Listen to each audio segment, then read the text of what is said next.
Give me water, bring it up from the ground, cool, clean water, there's enough to go around, bee cave drilling. Give me water, bee cave drilling. Give me water, bring it up from the ground, cool, clean water, there's enough to go around, bee cave drilling. Give me water, bee cave drilling. Give me water. Hi, I'm Jim Blair, president of Bee Cave Drilling. Today we're out in beautiful Liberty Hill, Texas, and we're just going to drill a water well here. Wanted to stop and show you this. We've got Steve and Michael and Rick out here with a 30K deep hole package from Speedstar out, and we're going to drill a Glenrose well. I'll get out of the way and let these guys get started.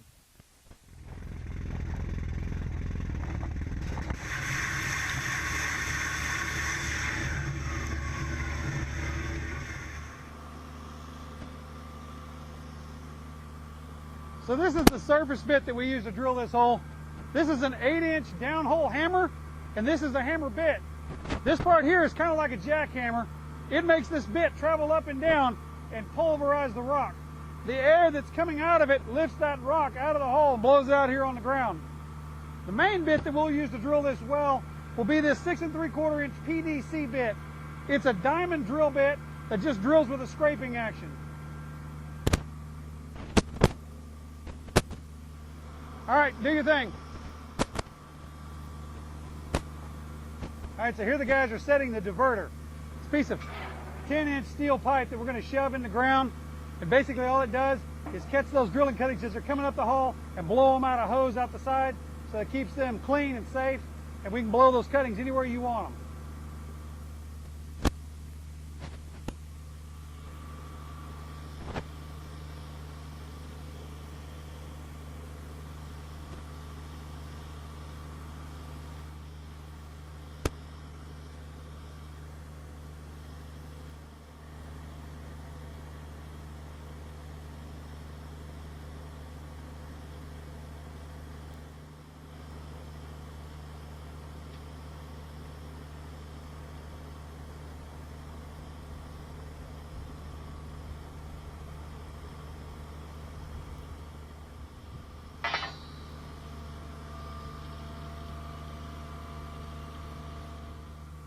Okay, so you can see here's our 6 3/4 inch PDC drill bit. And we've got it screwed into a piece of drill stem that we call a stabilizer.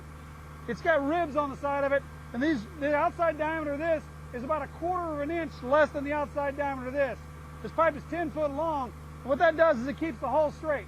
If we go through a small void or something, this bit will want to dodge over to the side. But these ribs up here are following that hole that we've already drilled, won't let it dodge off to the side.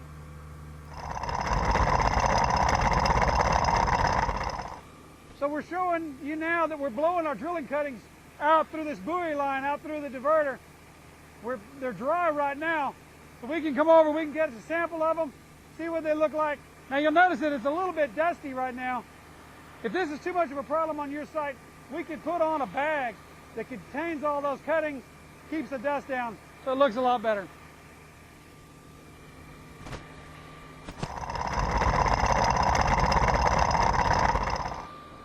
All right, we're down to about 430 feet right now, and it's making about 7 gallons a minute. We're just into the top of the zone. We're going to go a little deeper, see if we can get a little more production out of it.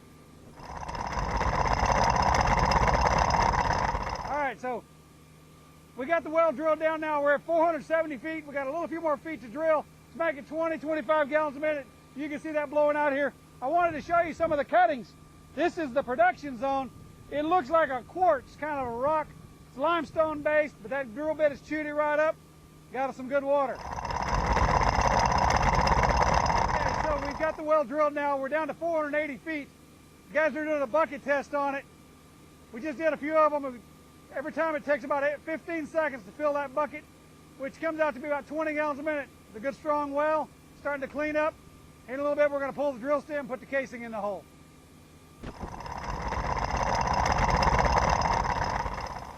All right, so we just did a little shutdown. We got the well cleaned out. We let the well recover for about 5 minutes.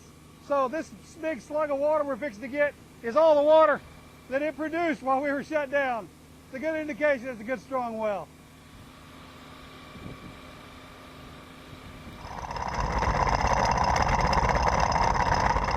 One of the things we like to do here at Bee Cave Drilling is test the quality of the water in each zone that we hit. We use a TDS meter here like this one, and what it does is it measures the total dissolved solids, basically everything that's dissolved in the water. We pour the sample of water into the cup, and it has little electrodes in there, and when I push the button, it sends electricity through the water. See how well it conducts electricity.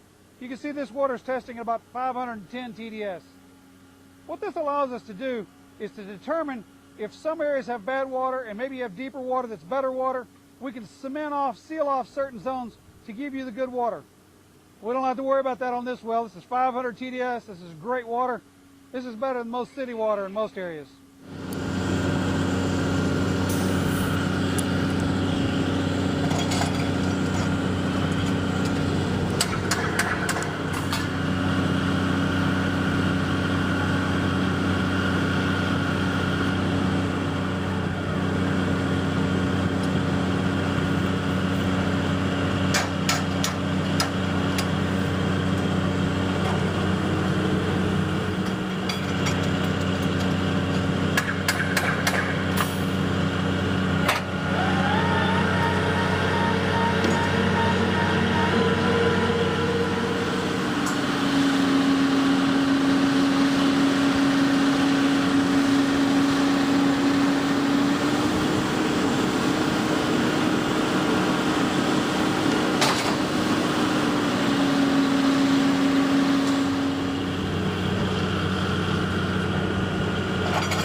As you can see here, the guys are pulling the drill stem out of the well. They're pulling it apart, putting the caps on it, laying it down in the rod box there. When we get all of that out, we'll put the casing in the hole.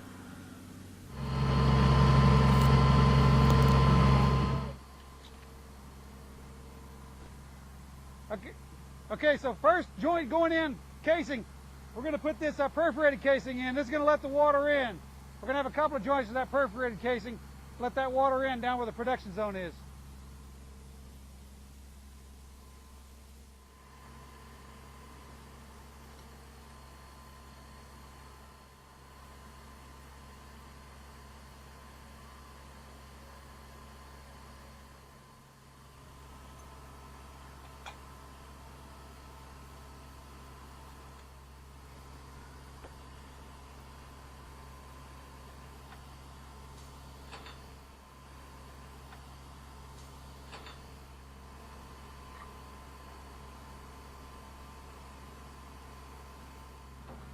Okay, so the first couple of joints that we run in are this perforated casing. You see the holes we've drilled in it here. We'll run that in on the bottom down where the production is, let all the water in. The casing above that will all be solid.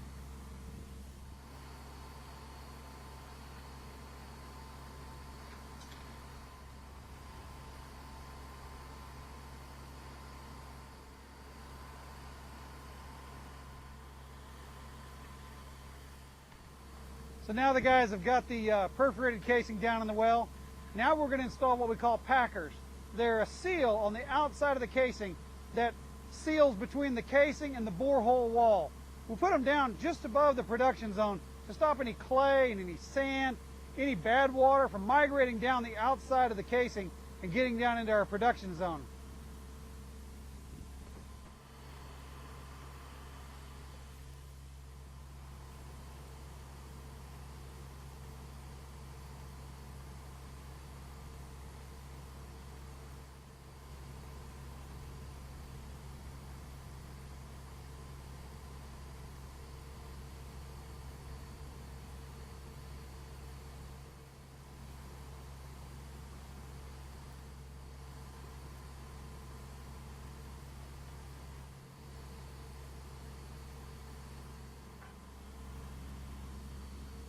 You can see these guys have built 2 packers. We like to double up, just make sure we got a good seal. They've got burlap there that we put above that packer. It just helps to catch any fine sediment that might be trying to migrate down the hole and helps pack or seal. You can see the packer here, it's just a rubber boot that it's got a groove here for a stainless steel band. We use a banding tool with a stainless steel band on there to make sure that that's not going to deteriorate over time. We don't want this well failing.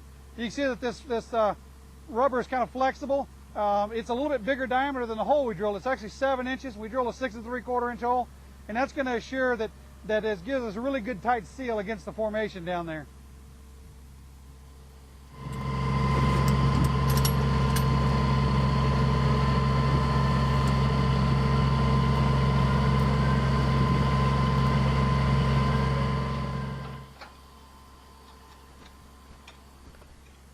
Well, the guys have done it. They've put all the casing in the hole.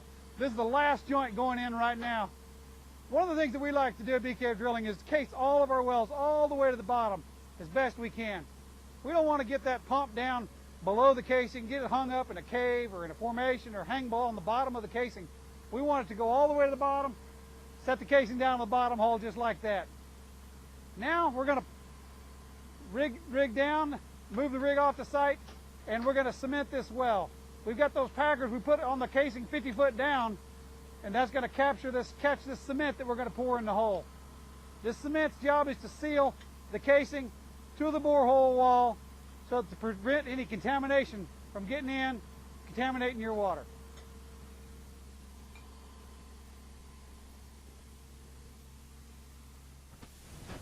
So here the guys are, they're cementing this well. What they're pouring in there is just Portland.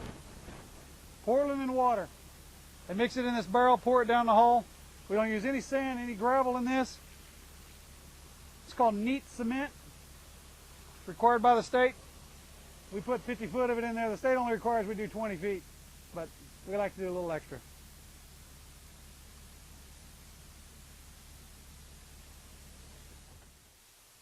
Thank you for watching this video on the completion of a private well system. I hope that you saw our pride and attention to detail that we take in building you a private water system. Check out our website or our YouTube channel to see other videos on how we complete a private well system. Maybe we can come build one of these for you someday. Give me water, bring it up from the ground, cool, clean water. There's enough to go around. BKF Drilling. Give me water. BKF Drilling. Give me water.